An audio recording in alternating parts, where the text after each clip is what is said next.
છેતરી નાખશે, બધું લૂંટાઈ નાખશે। કઈક માણસે ભૂવા પાછળ 25-25 લાખ રૂપિયા છાપ કરી નાખ્યા, જમીનો વેચી મારી, વિધિઓ મોટી મોટી કરીને। એમ ના થાય, એને સુખી થવું હોય ને તો આ બધી ભાવના રાખી કુળદેવીના શરણમાં થઈ જાઓ। ખાલી કુળદેવીના, બીજી બધી માતા એક બાજુ રાખો, ખાલી કુળદેવીના તમારા શરણમાં થઈ જાઓ। અને કંઈકનો પ્રશ્ન એવો છે કે અમે કુળદેવી નહીં જોડતા, તો કુળદેવી ના જોડતા હોય ને તો તમારા ઘેર જે અત્યારે પૂજાતી હોય ને એના શરણમાં થઈ જાઓ। કુળદેવી તો હું હોતી આલીશ।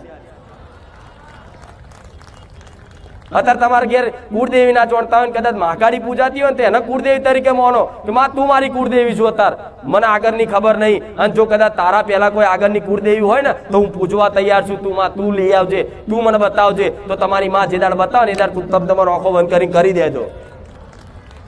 પણ તમારો ઉદ્ધાર તમારી કુળદેવી વગર નથી। વિશ્વાસ આ વાતનો? અને કમ ના